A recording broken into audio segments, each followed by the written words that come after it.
All right, now can y'all hear me? I think that did it. Let's see.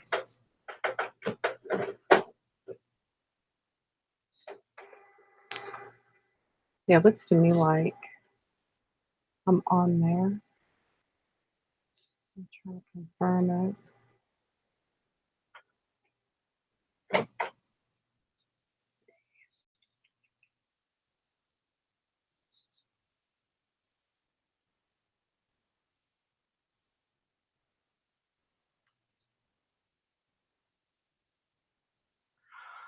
Oh, I mean, I can see where it looks like it's broadcasting my voice, but I just can't see. I'm on YouTube. Go. Let me try to figure it out.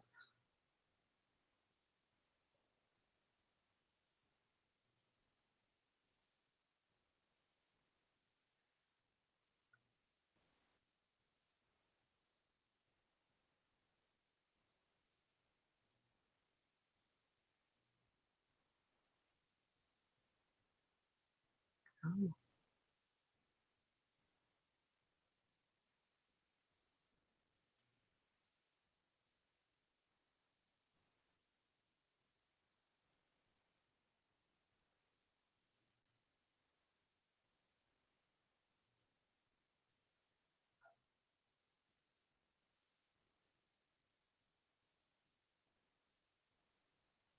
Okay, but you can hear me now? I can see the chat now. Yay, I'm on. Thank God. I finally figured it out. Thank God. So, what have y'all been up to tonight?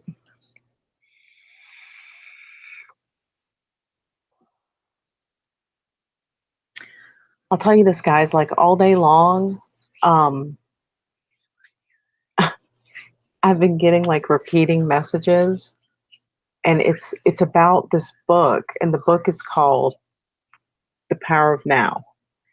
And the book has been brought up to me like in chats, in conversation 5 different times today. And I started really thinking about it, and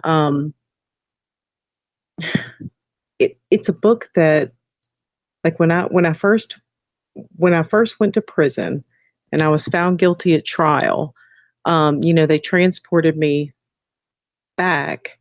Um, they transported me back to the prison. I mean, I get checked in and all that stuff. And I'm telling you, I just laid there in that cell because, you go to a county jail and you wait to be transferred to the state prison. So I lay there in that cell for days and days. I mean, a few weeks, really.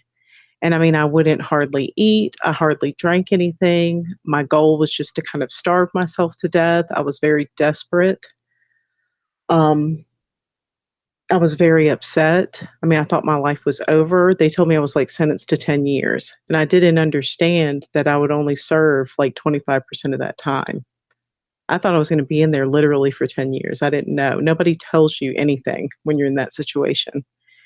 So I'm laying in that cell, and I had this bunkmate, and she was just desperate to get me. Um, she was just desperate to get me to leave, to get me to engage, to interact. She ran a Bible study group. She was like, come join the Bible study group. I was like, I just can't. I mean, just laying there staring at the wall day after day, sleeping, waking up, staring at the wall. So then eventually she brings in this stack of books, and she's like, I got some books, and I would talk to her, it's not like I wasn't interacting. And then that book was there right at the top, The Power of Now. And I pick up the book and I sit up and I start reading it. And it's all about staying in the present moment, like how to meditate, um, how to separate your consciousness from your thoughts. Like it's like a practice on how to do that. And so I started practicing that. And I mean, For at first I could only like, separate my thoughts from my consciousness for like a few seconds at a time, but then it just got longer and longer and longer until I was able just to separate them. And really now I can do that whenever I like. It's just like it's one of those things that I do a lot. I meditate a lot. So I just thought it was really interesting that that kept getting brought up to me over and over and over again today. So additionally, I've been watching this guy's channel. I'm trying to see if I can find it. I've been watching this guy's channel, trying to get to my subscriptions.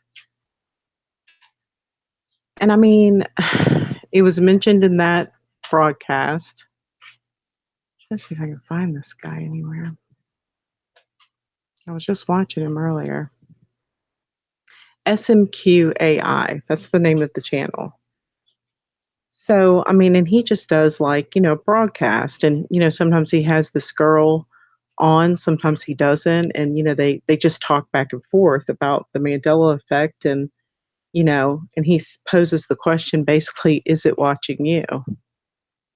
And man, that's like really, I just can't tell you guys like how much this has expanded my mind. And see, Scott Balo's asking, do you think thoughts come from a dark place or only some?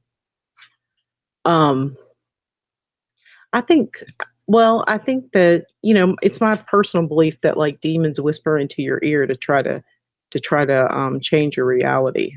Like they sit there and study you to try to see what gets to you.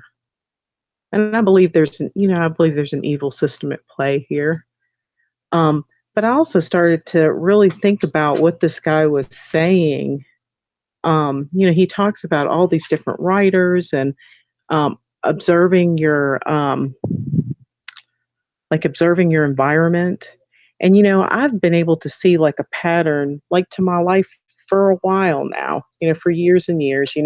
I know that I fall into certain patterns, certain behaviors come up, and then there are certain results from that.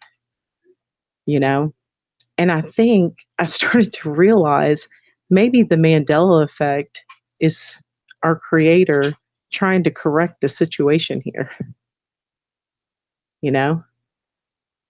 Yeah, and the girl's name is Chick Dark Wolfden. He knows all about it. That guy's fucking awesome. That's the most woke motherfucker I've ever heard, ever in my life. He's highly intelligent. There's just something about him. It was like the last little piece that I needed to put it all together just for myself, like in my own mind. Because I think that the only freedom we have here is free will. The power to like choose what we think and what we observe. Because it's all just observations, isn't it? It's just really strange. And yeah, I started thinking about that and I thought about, well, what about the lion and the lamb? What's the correction here? And if you think about it, the lion represents Jesus because he was the Lion of Judea. So does the lamb. The lamb represents Jesus because he was sacrificed for the world, right? So if you think about it, a person wrote that book. Maybe they twisted what was really there because that would make him related to himself. And that goes back to that old idea that, Masons hold so dear, is that Jesus and Satan are the same thing, which is bullshit, which is a lie, I think, in my personal opinion. These are all my opinions. So if it's a correction and it becomes the wolf and the lamb, that's pretty spot on because wolves and lambs, if you think about it, they're natural, like one's a natural predator of the other. One eats the other. And so, if that's a correction, that would show, the symbology there is to show us that one day, there will be no more like predator. There will be no predator. There will be no prey. Like everything will balance. A wolf and a lamb laying down together makes sense. Lions and lambs don't even exist in the same areas, do they? You know? And there's just something to that. I mean, just all these thoughts and stuff are just really kind of getting to me. Yeah, I mean, Dark Wolf is saying, I didn't like him at first because he pushed "We Died in 2012" thing. I mean, I don't subscribe to that belief either. I mean, I feel pretty alive right now, but I'm starting to realize right now is the only time that's real, isn't it? I mean, I think that's a fair statement because really, I mean, if you look towards the future, and that's part of what that book that I read in prison that got brought up to me 5 times today really said, you know, that really the present moment's all you have. Because what does the Mandela effect really show you? It shows you that it's fluid, that the past can change. It's not set in stone, is it? I mean, it's just blowing my mind right. Yeah, I mean, it's blowing my mind. Well, I mean, and see Scott Baio is saying, yeah, I really think memory is implanted. I mean, maybe it is. Maybe it changes. Can you really depend on it? I mean, I thought I knew what the history of, like, let's say photography was, but if you go and look back now, you can see clear images from, times when those cameras I know were not invented at that time, but now they are. So really all you have is now. And really all you have, I mean, we are stuck in a system and all you have is free will, don't you? I mean, it's just the thought of that is like making me feel pretty free right now. Yeah, maybe the originals are tampered with. I mean, I'm not going to discount any theory, but I mean, man, that's where I am today. Good Lord. But I just think it's really interesting because really I believe that book and that practice of realizing that my thoughts were not me, that my consciousness was separate from my thoughts because your brain's running like a computer all day, all night, and it can be tampered with, really. So, yeah, see, Scott saying, I hate to dwell on the past, but I do it constantly. And see, it's something that I normally do. But it's like, if the past can change, why should you dwell on it? What's the point? I mean, as long as you can see that it changes, I mean, I think that's important to see. Like people like Mandela affected, he keeps me woke because he's pointing out he's one of those people that's the way he copes with this. He points out the changes. Hey, Lindsay, what's up, girl? Hey, Poppy Elm.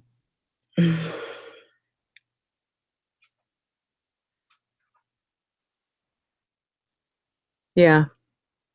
Wascally Wabbit saying not 100% sure, but I think she might be trying to say, think that Jesus represented the line of Judea. Well, I mean, it says that in Revelation.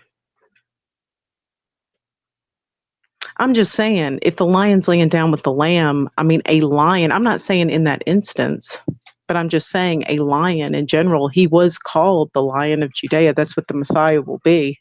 That's what he was called. That's all I'm saying. I'm not saying it meant that in that instance, and really you can't find that anymore, so it doesn't mean anything now, does it? These are just like ramblings, of a person trying to figure all this out. I mean, because really, because I've been able to see my environment respond to me for quite a while. So I know the rules. I just don't, I mean, it's like I know the game, but I don't know the rules yet. But I think I'm starting to see, I mean, at least for me, what it is, you know? And I think, guys, like we're pretty special, is the point of it. It's not random. And just the fact, I think that some people just cannot wake up, you know? And I think that that's okay too. I think that there is free will. I think that's why you get these people and you say to them, hey, did you notice this changed? And they're like, yeah. And then a few days later, they're like, yeah, but I don't see why it matters. It's the only thing that matters, isn't it? I mean, it is. just because, it helps you see the nature of what you're living in. Who wants to live in a lie? I mean, who wants to at least not know what's going on? And I really think these changes help you realize what's happening here, that it's not what you think it is. I think that's the point of it, that this is just not what you think it is. Oh, and I don't know if earlier y'all saw, I went on to, what is it? Live Matrix's live stream, or what is Life Matrix? Yeah, whatever. Life Matrix. I've been subscribed to him for a while. And I went on to, I saw his live stream popped up as a notification. So I go on there, and his live stream is entitled, like, Sometimes I Get It Wrong. Yeah, Live Matrix stream. Yeah. So he's like, Sometimes I get it wrong. So I type in, hey, is this about the beef with you and Mandela affected? Like immediately. And he's like, if you think I'm a shill, you can just unsubscribe.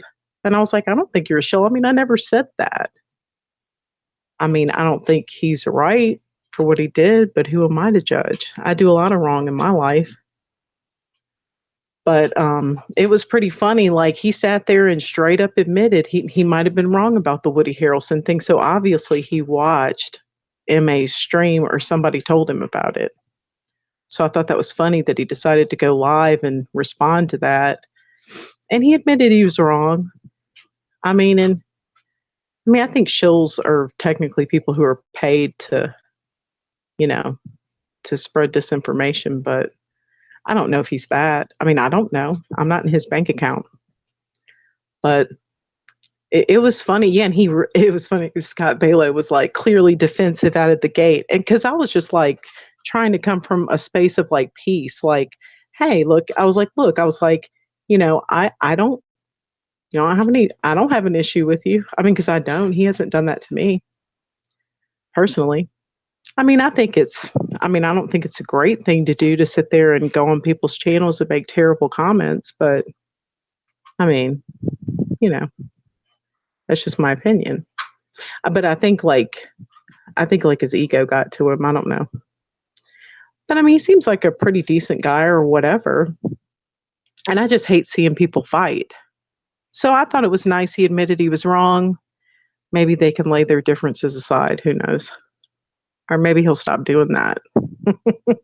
Because I think people were trolling him. It was funny. Jason Christopher came in that stream too, and he was like, hey, man, So I don't know. For what it's worth, I did that. But I was nice to the guy. I'm not going to be ugly to him. He hasn't done anything to me personally. So that's the way I treat people. Let's see what you guys are saying. Poppy Elm says to Wascally Wabbit, I do think these changes are showing us code. They speak to us individually. And I think that's true, Poppy. I mean, that's what I'm totally realizing that. And one thing this guy was saying, y'all ought to check out his stream from today. I'll try to post a link in the comments or somewhere.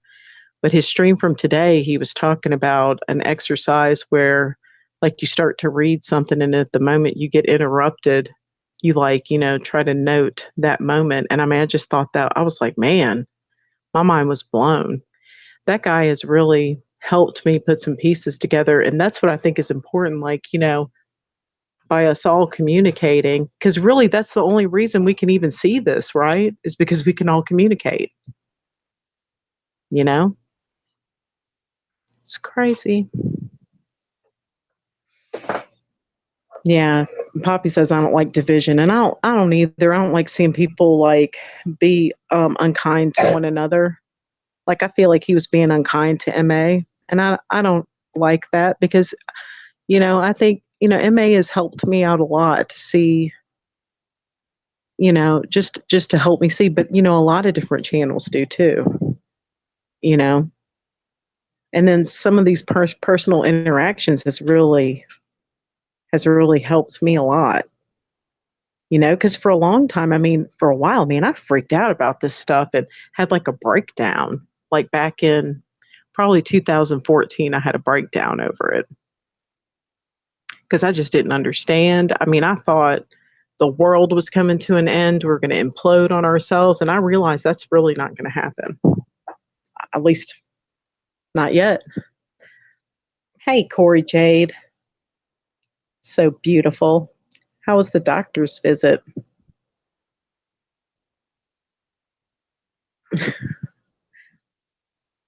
At Dark Wolfstead, I've been thinking of that. Is Emmy? Yeah, I think it is.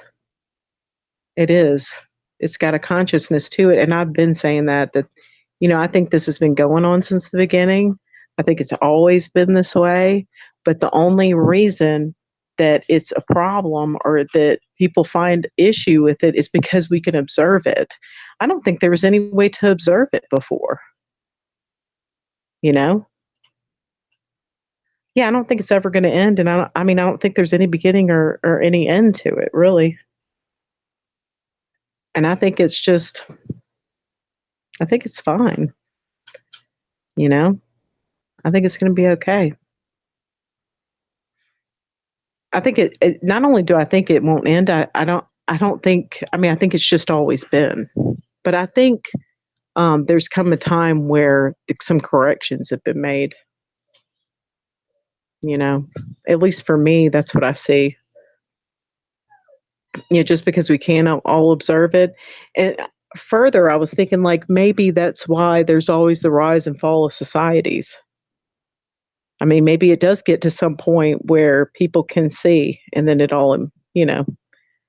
the technology goes away. We don't know how many times we've had this type of technology, do we? We don't really know. We weren't there, you know?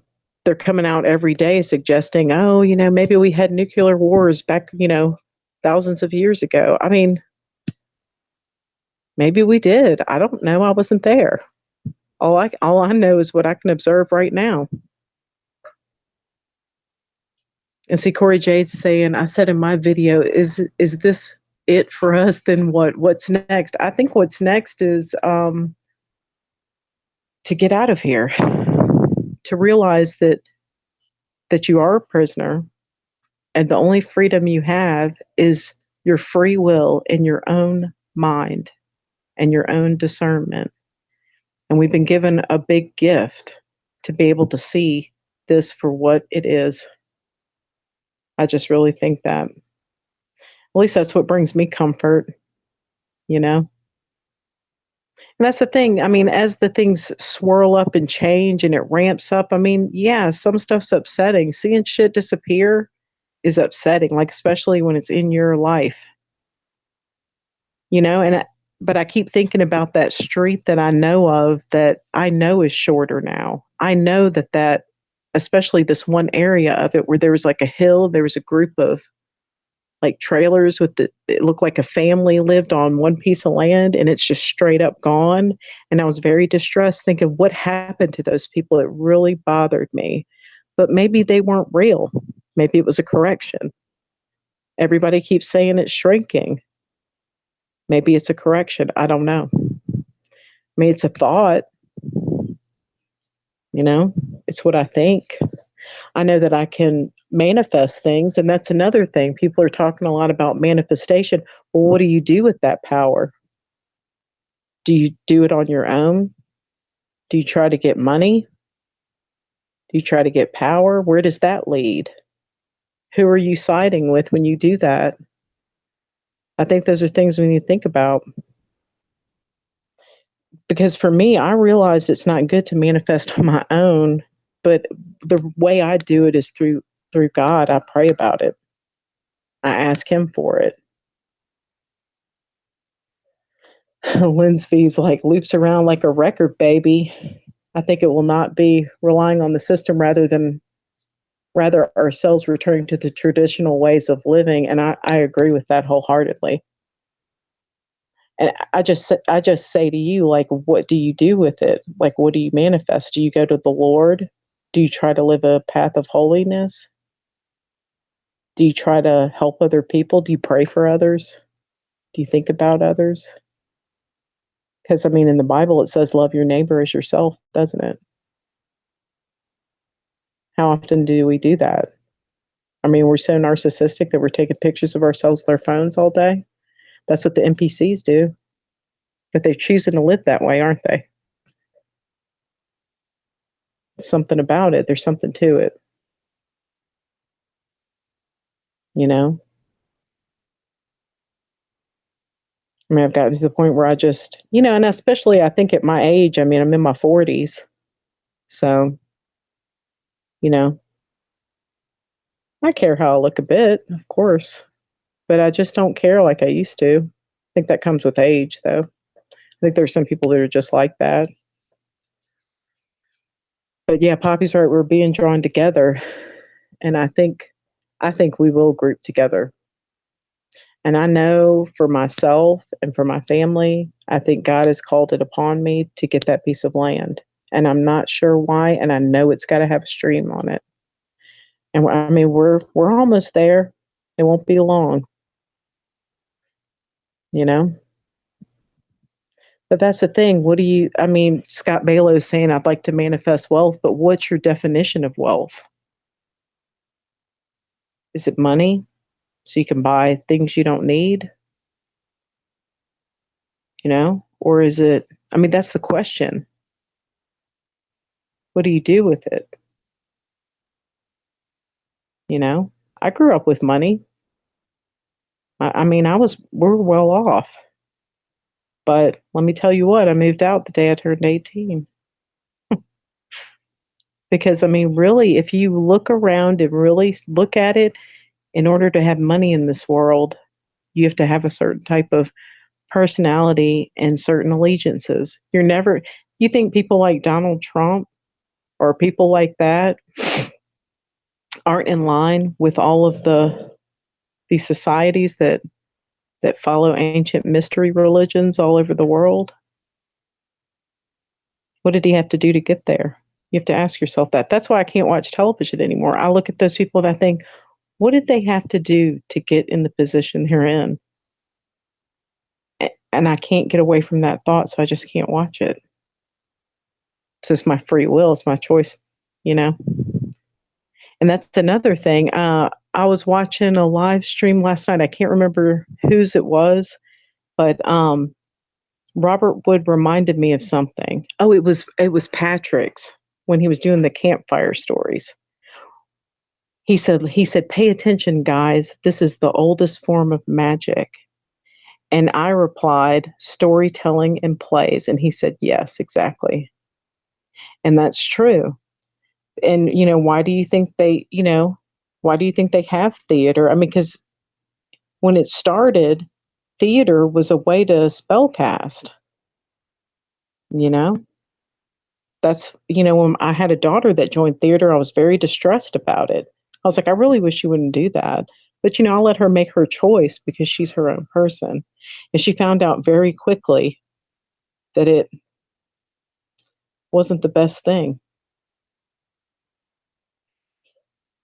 Yeah, Linz V said, I did about a bit of modeling as a teenager in the industry, and Hollywood is gross. It is, because they need you.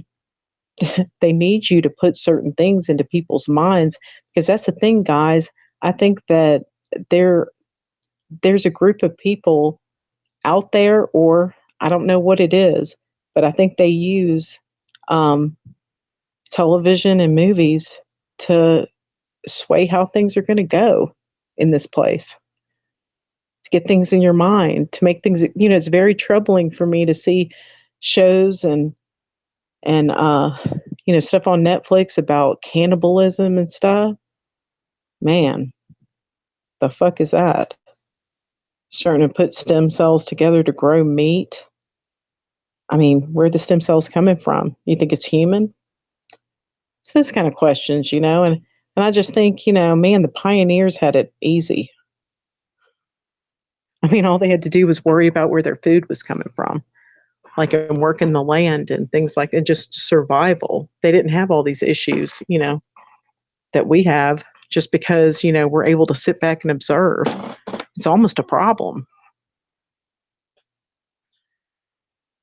It's just crazy.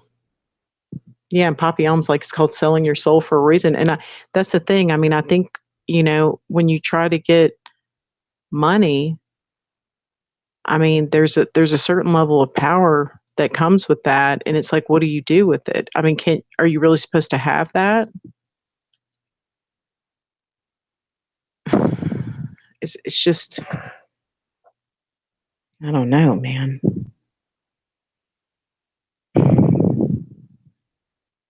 Yeah, I think, I mean, I was watching something else. I mean, it's just like all these things I watch. I mean, it's finally like helping me put together things in my own mind. And can't remember what the channel was, but they were talking about like the loss of tribes. I think it might have been True Stream Media, but I could be wrong about that. But they were talking about how, people have kind of lost their identities by not having tribes anymore, you know? I mean, when's the last time like you went to a neighborhood barbecue or like even spoke to your neighbor? Like I get in my house as quickly as I can because my neighbor's always trying to like engage with me and I just can't, after dealing with jewelry customers all day, I don't want to talk to another person. I want to sit in my house and enjoy my kids because I've been used up all day long by needy people. Yeah, Scott Baylor says it's insane we have to pay for land and that that nobody really owns besides God. Yeah. And that's the thing, it's the idea of possession, you know? I mean, it's like there's a Buddhist quote that says, the root of all suffering is attachment. And I think the idea of possession and owning things is really maybe not a good one.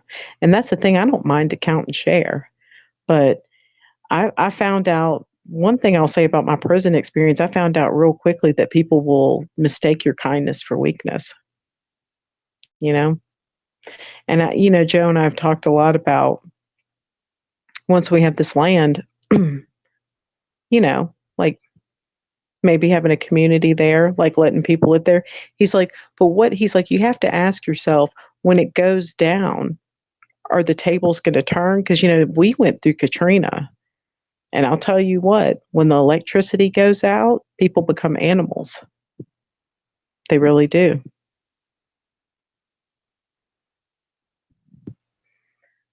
Wascally Rabbit saying, Martha Jane, it's all crazy. And I think the logo changes.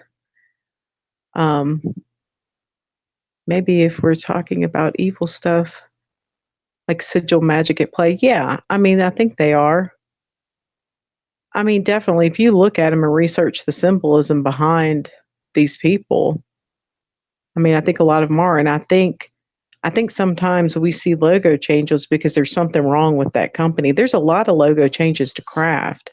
And I'll tell you what, they used to use a flavoring that's derived from aborted fetuses in a lot of their products. And you can look that up. There's a lot of things that kind of started me like, I just couldn't eat after that. I couldn't eat any of their stuff. I was a rep for them too. You know, I think Pepsi Cola had it in their products. People got up in arms about it and they say they stopped putting it in there, but you can't prove that they did because they can just use other natural flavorings as a mask for that. Lynn says, detachment is something she keeps coming up with lately. And Poppy says, people do see kindness as weakness. Yeah. I'll tell you what, like my co-defendant, when, I don't know if all of you know, but like when I was arrested, I was a loss prevention person and I covered up someone else's crime. And I mean, this was somebody I was really close to. And I mean, I did that for her and she turned around and testified against me, you know? So, and I said nothing. I remained silent. I made them take it to trial.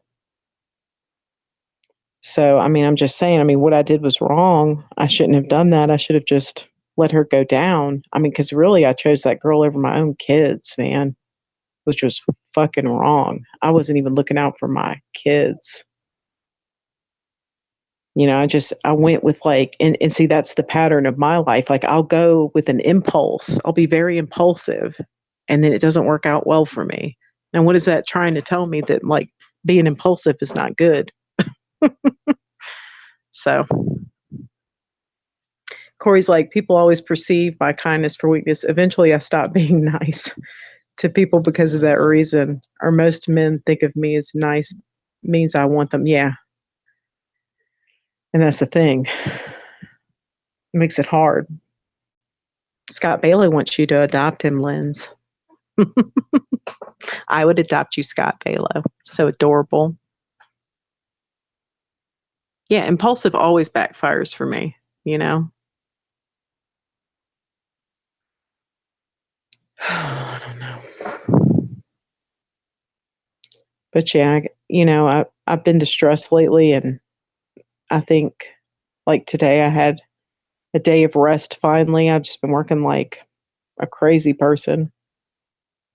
I'm watching my husband work himself to death trying to get this house ready so we can sell it.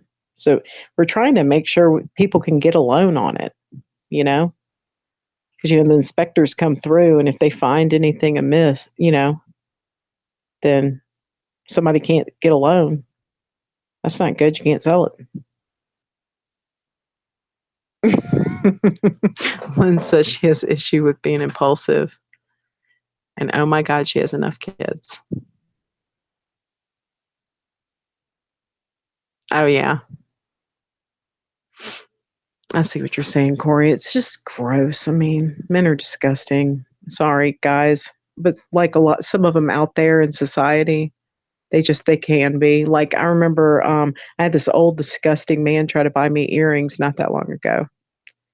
And he said, it's a gift. You're a beautiful lady. I want to buy those for you. I was like, nothing in this life is free. I was like, and I don't think my husband would like that very much, but thank you all the same. And my boss fussed at me for it. He's like, you lost a sale for the store. I was like, Mr. Newton, I was like, what that guy wanted to buy is not for sale. You know, got to have some morals in this world too, like just for yourself. Andrew Eaton, he says, I'm gross. Oh, Lord.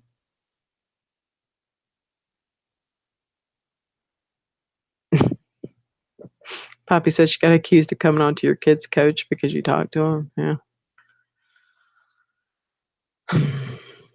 Listen, my husband was like, what is MA, your boyfriend across the pond? When after I live streamed with him, it made him a bit jealous. I was like, oh, Lord. I was like, he's in fucking England. Guys are just stupid like that. You're so worried.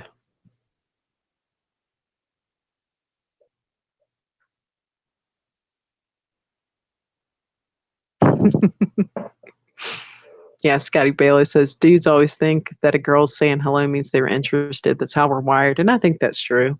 No, they're just like, really?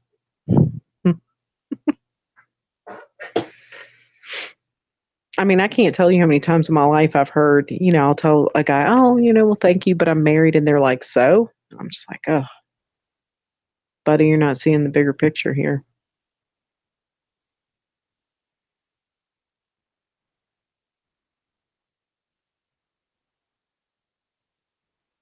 You guys are too funny.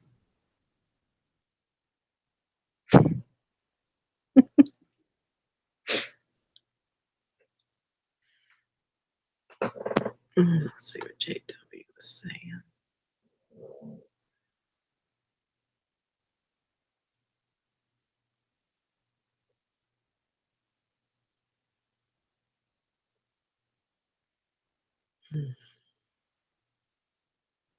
I don't know, y'all. It's just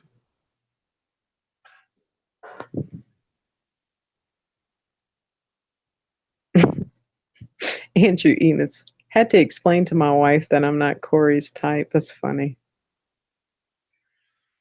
Oh, Lord. Oh, I would adopt you, Scott Balo. Little sweetie. That's the way I am with my husband in general. I'm like, you're my first baby. But I'm the kind of person I enjoy taking care of people, so I don't know. Something about it. Just like JW, he's a chef at a restaurant.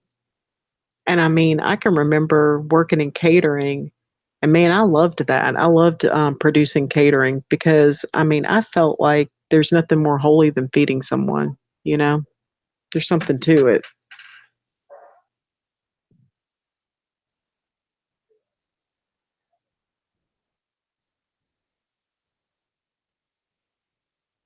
No, Corey Jade, I'm sure she didn't say that. She just, people get worried, you know?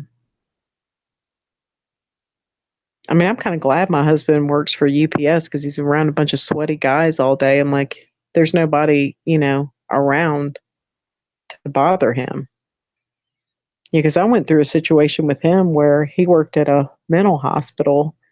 And from the time he got there, there was a girl that transferred departments to be close to him so that she could pursue him. You know, that's not good. Ashley.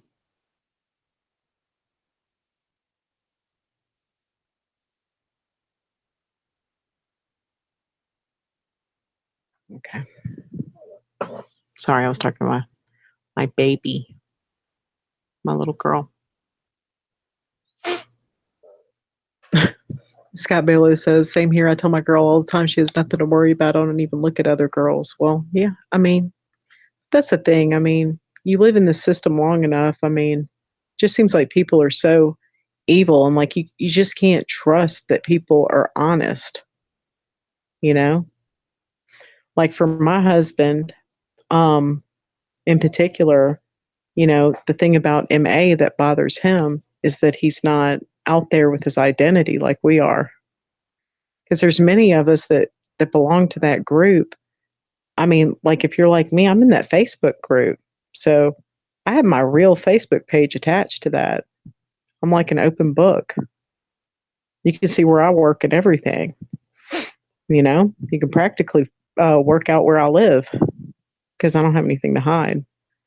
And I understand he's trying to, he's got those little girls. I'd worry about it too. But for my husband, he's like, it's very troubling to me. Like, why can't you find him? And he was obsessed with it. He got to the point where he was listening to his videos in reverse speech, trying to figure out what he was hiding because he thinks he's my protector,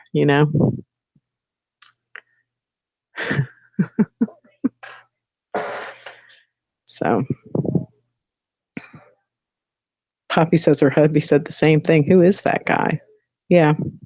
And he's like, he said, for all you know, this guy's writing a book. Like, what if he's a government agent? I said, Joseph, you're so suspicious of people. He doesn't trust anyone, though. It's just his personality. And see, I'm the reverse. Like, I trust everybody. I think everybody's basically good and honest, which, has gotten me into trouble, like I've said in my past, Like that girl that I protected, I assumed she would protect me back, and it didn't work out that way.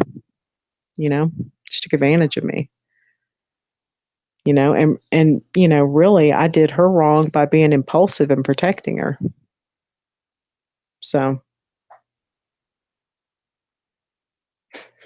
Lindsay says the grass isn't greener on the other side, just a different kind of crazy. That's true. That's what I tell my husband all the time. I'm like, nobody else would put up with me but you. And I feel I'm sure the reverse is true. Not an easy person to deal with. Penny. My dog is freaking out wanting to go outside. Scott Baylor said, is this your new gay man? That's funny.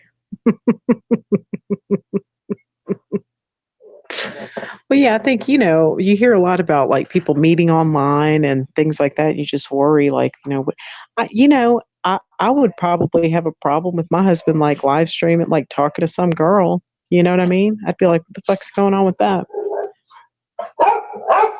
Ashley. These kids know this dog's got to go out and they go shut themselves in their room. It's about typical.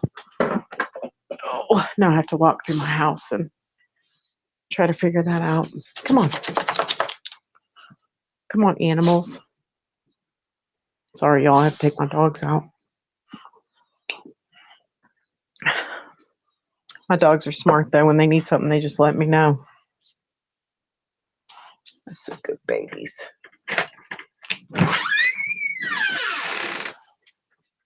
All right.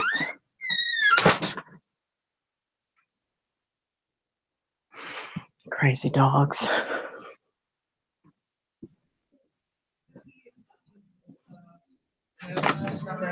Will you let these dogs in? Okay. I'll let them out. I know you're avoiding it, but act like you don't know. Go watch them. Hey. Oh, I thought you just let them out. I just let them out, but I need you to watch them and make sure they don't dig in the mud or eat rocks or. Good Lord. Sorry. You heard me be a mom there for a second. Bye, Corey. Love you guys.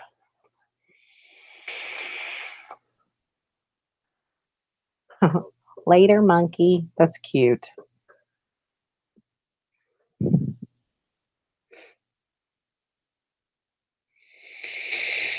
That Papillon saying I didn't plan ahead on the Facebook thing. See, I'm the same way. I mean, you can see where I work and everything because, our boss makes us share the posts of the store. We have to say what sales are coming up and that kind of business. I'm in sales. I can't just, I would like to disconnect from Facebook, but I really can't. I mean, hell, I get my schedule every Sunday night through Messenger. I can't just turn it off. Ones make sure they don't eat rocks. I know. I mean, these dogs, I can't tell you what I pull out of their butts. Like if the girls, I know this is kind of gross, but if the girls leave a pad wrapper around. I mean, they'll eat that. And then, it does come out and it gets stuck halfway. So gross. But they're just bulldogs, I mean, they're big. I mean, they both weigh about 100 pounds. One's a little bit bigger than the other. So,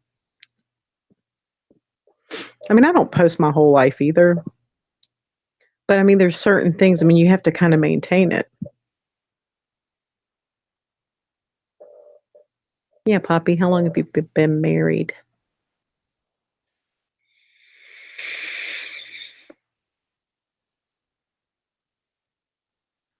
Say, Poppy, 20 years married, 21 together.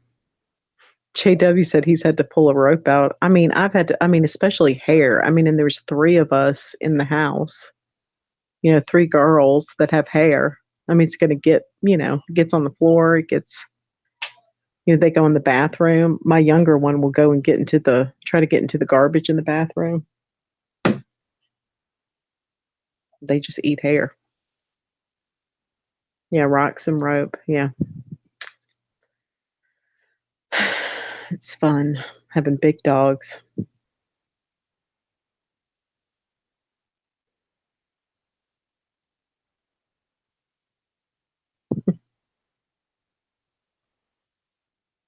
Scott Baylor says it's awesome and even cooler that you still love him. Oh, it is. It is good.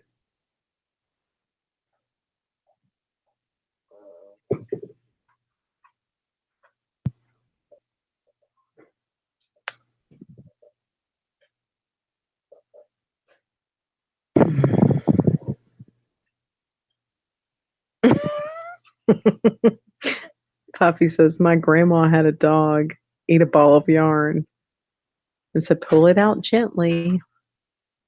Ugh. Yeah, I've had these dogs eat. I mean, I crochet, so I mean, not a whole ball, but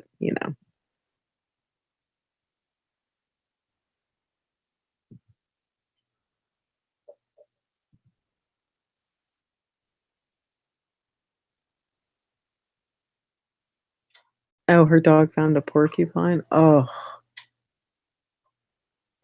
good Lord.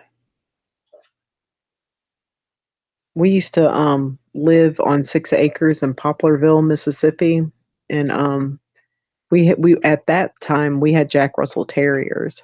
I used to breed them, and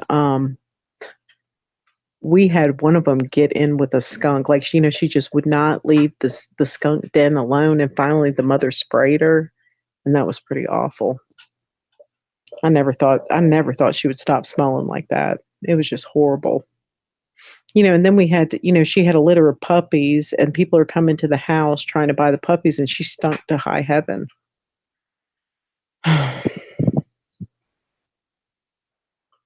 That's part of our plan when we get our land is to breed these dogs more extensively, because American bulldogs, they're registered and they help farmers keep wild pigs off their property, and they're a real problem right now in Mississippi with all the rain. They go in and they destroy crops.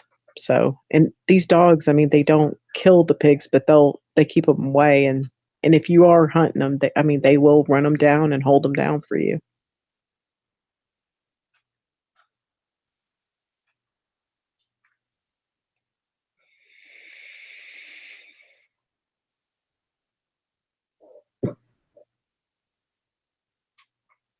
Well, I'm glad I learned how to use freaking Google Hangouts so y'all don't have to look at me morph anymore. It was kind of upsetting. I think it was just another obstacle, though. Just another obstacle for me. 1:31. Yeah, it's 12:31 here. I've actually gone 30 minutes over.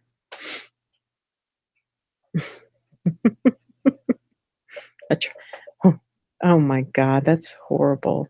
I really don't think I'll ever try it again. JW says he had a German Shepherd. She never learned about skunks. She would get hit 3 or 4 times a year. Ugh.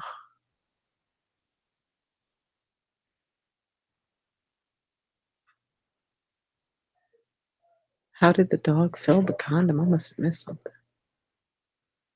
Let's see. I don't know. It must be a joke.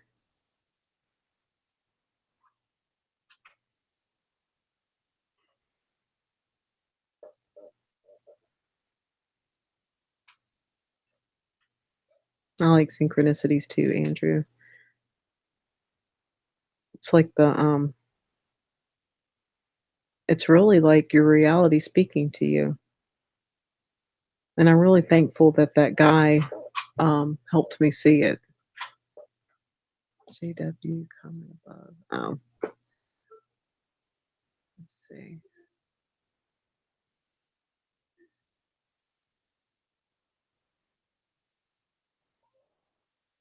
Hmm.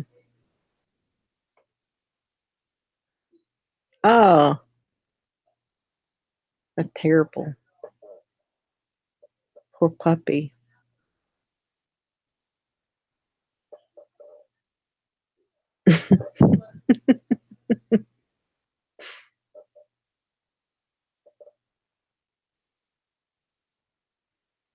German Shepherds are really good dogs. My husband's father used to breed them for like the police department.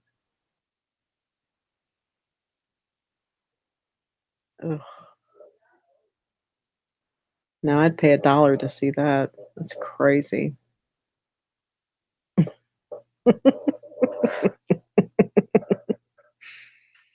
Dogs are crazy though. I mean, they really do enrich my life. I mean, I love them. They love you no matter what. They don't care what you've done, where you've been. Mine especially, they're so damn cute.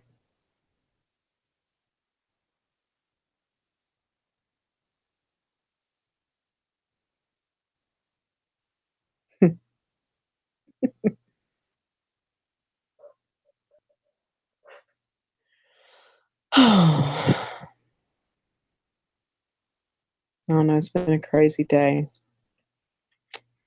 I was listening back to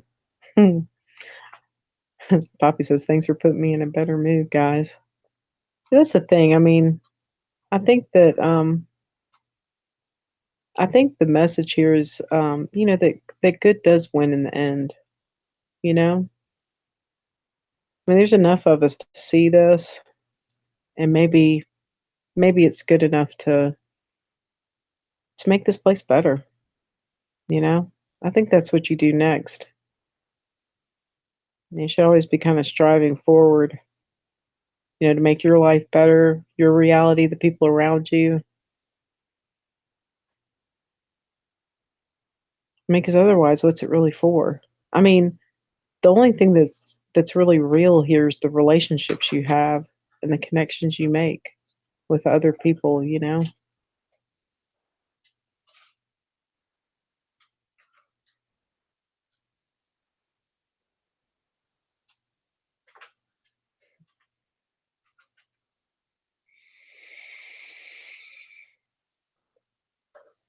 I'm glad you did, Linz. I'm glad you uploaded a video on your healing journey because I think it's important. I think that's a piece of it, you know?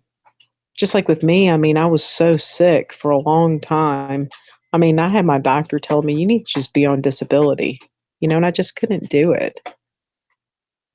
I mean, I stayed home with our kids for 2.5 years, and I mean, it was not fulfilling for me. It is for some people, but just for me, I felt like that I was my husband's child. I didn't like being taken care of like that, you know? It didn't make me feel very good about myself personally. And there are some people who thrive in that role, and I'm just not one of those people. I mean, I do enjoy being a mother, but I could not I just couldn't be a stay-at-home mom like that. It just wasn't it was just there was a psychological element to it that I didn't like. I think that I mean, my husband and I get along better when both of us contribute. And there was a time in our marriage after Katrina when we came up here, I was a manager for Lowe's. And I mean, I worked over 60 hours a week easily. And he had lost his job with the mental hospital in Louisiana because he evacuated with our kids. And so, so we had that reverse for a while, and he stayed home with our youngest daughter until she got, I mean, the deal was, as soon as she went into kindergarten, then he was going to look for something because really, I mean, at the pay level we were at, I mean, I was making good money, but at the pay level he was at, I mean, he'd be paying to send her to daycare basically, and then some extras. So I just didn't see the point in it. But I mean, I turned to him one day and I was like, I am not attracted to you like this. I mean, we need to get to a place where we're both contributing and where it's a partnership, you know? So, hey, Angel, how are you doing?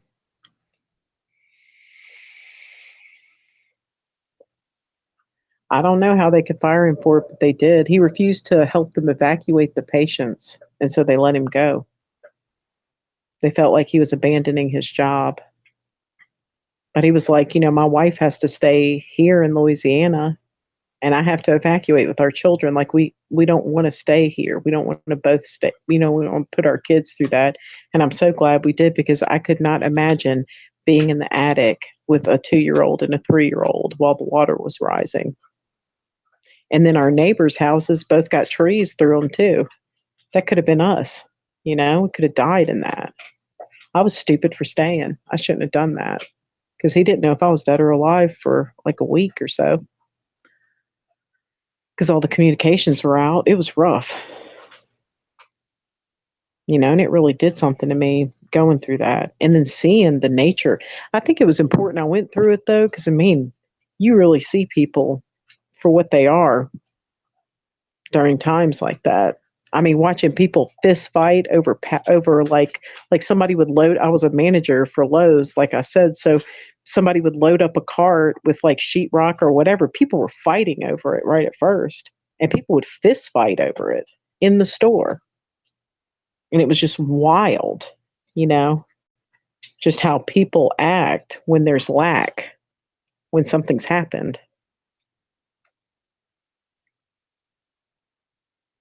I mean, it's the same way in prison too, though. I saw that. I mean, one time I wouldn't let a girl have honey out of my drawer. Like, like when you're in prison, they give you like a locked drawer under your bunk.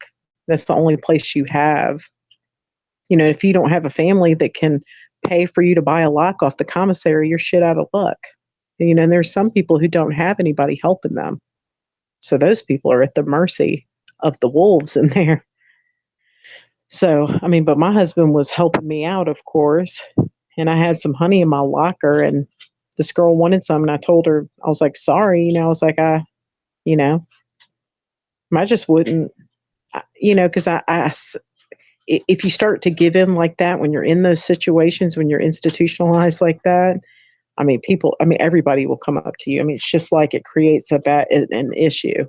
So I just told her, I was like, no, I was like, I really don't have much, my husband works hard to put that, money on my books. And she came back in like 10 minutes with a big pen and tried to stab me to death.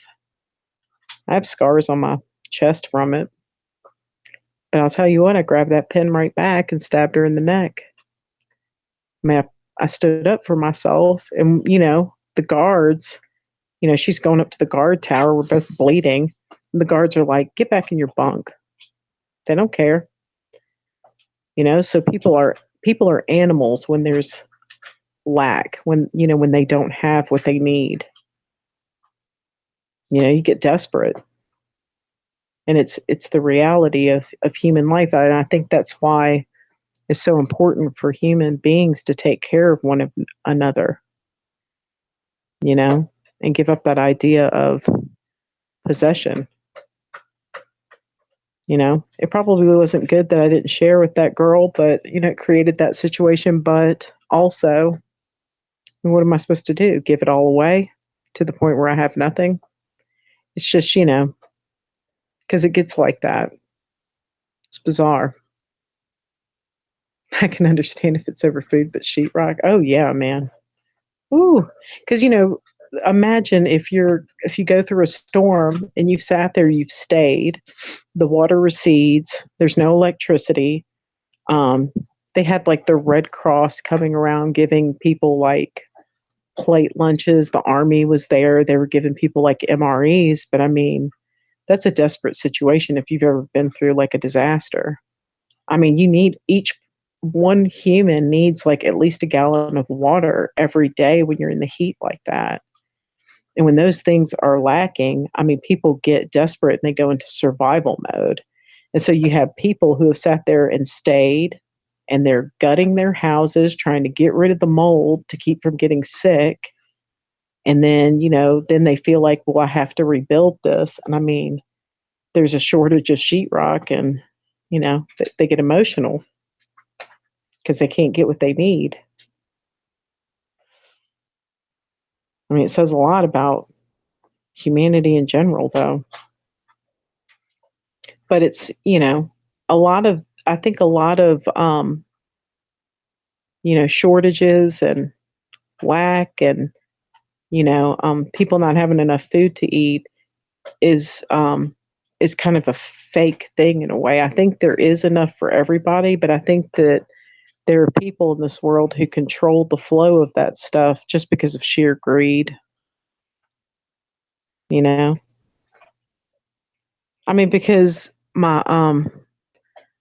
my daughter is going to do this thing this summer, and it's something, something we've done in the past. I don't really like talk about the stuff too much, but we do something called gleaning, where you go behind farmers and you pick up the undesirable fruits and vegetables, and like say Walmart orders 1,000 pounds of sweet potatoes from a Mississippi farmer. Well, they have requirements of what those sweet potatoes are supposed to look like. So if they're not big enough, if they're too big, if they're misshapen, or they don't look proper, they just leave them in the field. Well, that food just gets tilled right up under and goes right back into the soil. And they don't have, it's cheaper for them to till it under and just let it go than it is for them to hire workers to pick that up, maybe sell it at a farmer's market where people don't care as much, or give it away to people who need food. And that's why you get people like us that will volunteer and go behind and pick up that those potatoes that are unwanted so that people who are in a bad situation, you know, can have fresh fruits and vegetables. It's terrible. It's got to be like that. But, you know, Poppy said, first time I went in and a girl picked a fight with me by surprise. Second time I picked a fight right off the bat. Yeah. It's animal behavior, but you've got to survive, because if people perceive you as weak in an institution, man, you're in for trouble. There was this one girl in there, and I don't know what she did because I was not nosy while I was in there, but they came and beat her up every day. Every day. That was a broken girl. I don't know what she did, but, you know, she didn't have anybody helping her. She was a weak person.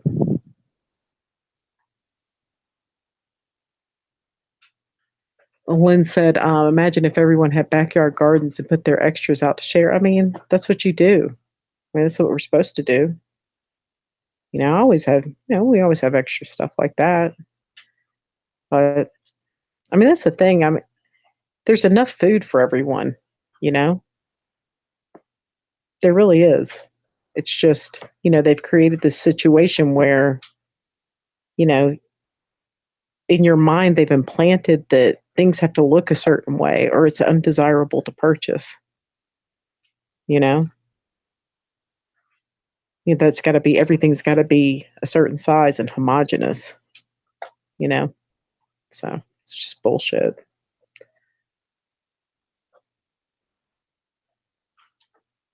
Yeah. See, Lynn says we allow people to come through our fields after a machine picked them. And that's what gleaning is. You know, you end up giving it to local food banks. And that's the thing, guys. I mean, if, you know, if there hadn't been food stamps, my husband wouldn't have made it while I was in prison. Ain't no way. He could, I mean, he sat here and struggled and paid our bills and, you know, was supporting a household that was formerly supported by two people on his own. I mean, we're hand to mouth. I mean, we don't make a lot of money, you know? And so, I mean, when I came home, there wasn't much. I mean, it hurt to realize what I had done to them by the choice I made. You know, that one choice, people don't realize they can be one step away from it. But that one choice I made really turned my life upside down. And, I mean, not just mine. I mean, they did that time with me. They suffered while I was in there. You know, having to, you know, go apply for food stamps. I mean, nobody wants to do that, really. You know, it was very shameful for him. But, I mean, he had no choice. And he felt a little justified in it because, you know, I was in the custody of the state. They were responsible for me. So he felt like it's okay to take that during that time. But I just remember, you know, it made my kids thankful for a lot of things. I mean, because they went without me, they went without certain things for a while. You know, any little thing that they get, I mean, they take care of it. You know, they don't take things for granted. They don't take time with us for granted either. They're really sweet girls. I got lucky.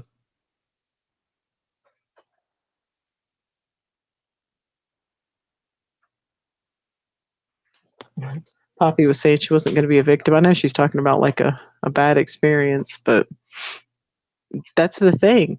In this life, you have to decide, are you going to be a victim or a victor?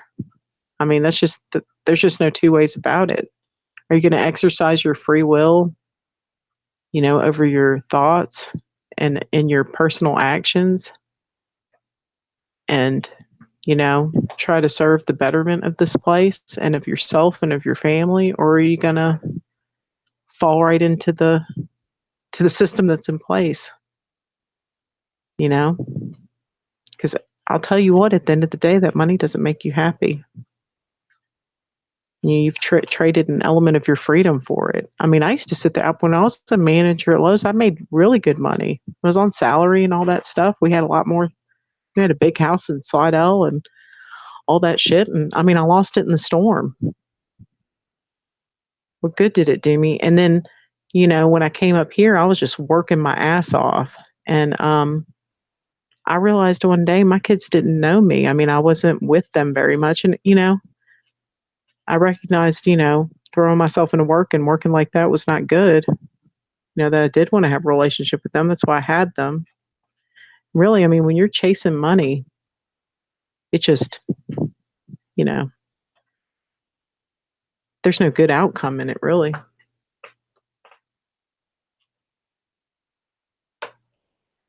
Lindsay, they took away a mom and an income for years over $700. I think the system has issues. Yeah.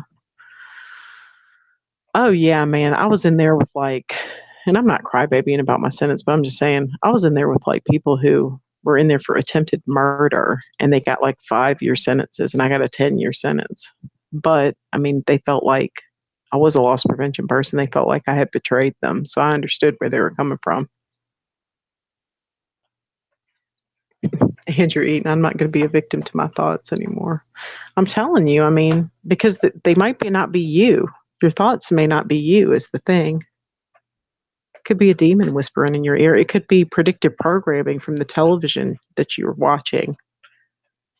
You've looked at a magazine article, even paper advertisements, when you look at it and you think, it's made to invoke this thought in you that, if I have that, I'm going to look happy and successful like that person. So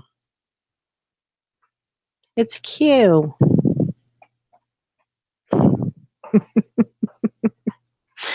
Well, I mean, Scott Balow said, the criminals that run the system get rewarded, but we don't know what they had to do to get there either.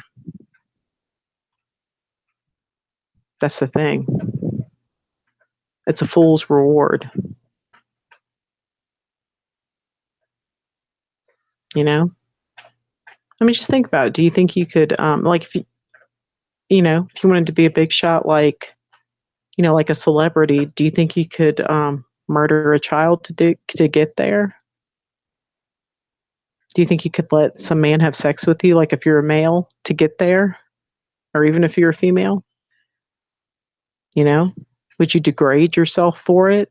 I mean, and then if you do those things, are you worshiping it? Does that make you beholden to it?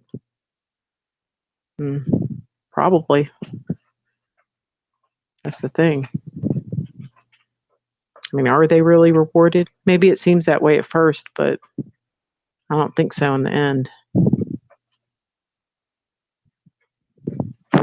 Yeah, Keepy is like that character in Cheers, Norm, where they walk in and everybody's like, Norm.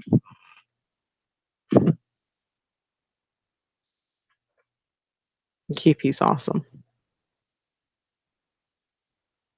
Yeah, people are damaged. But that's the thing. I mean, I just think if we come together as a community and try to help each other out, be kind to one another, just like when my girls were little and fighting, I would point them towards each other. I'd be like, you look at her, you look at her. And I would say, from birth to the grave, all you'll ever have is each other. Be nice to each other. Love each other. Don't fight. And they're still really close, They were 18 months apart, so they're pretty close. And I think we have to look at other humans like that,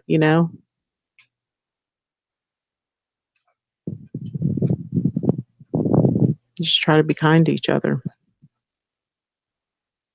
Try not to put labels on each other.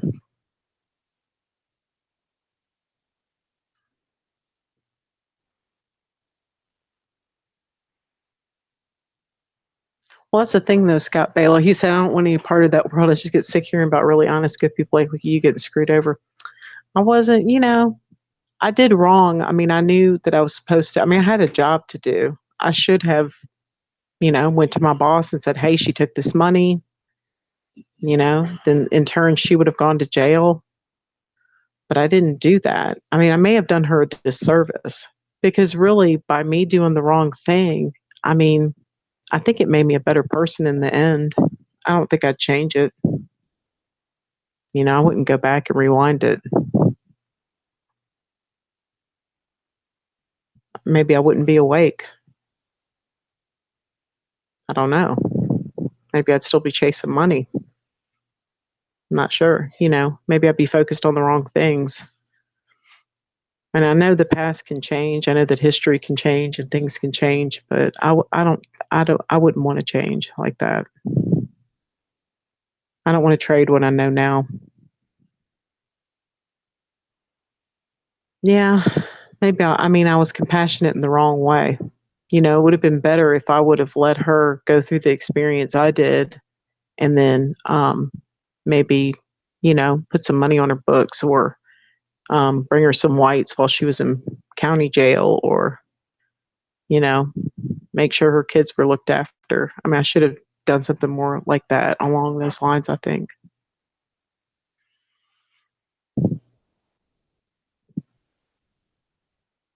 Ooh, well, I've run over big time.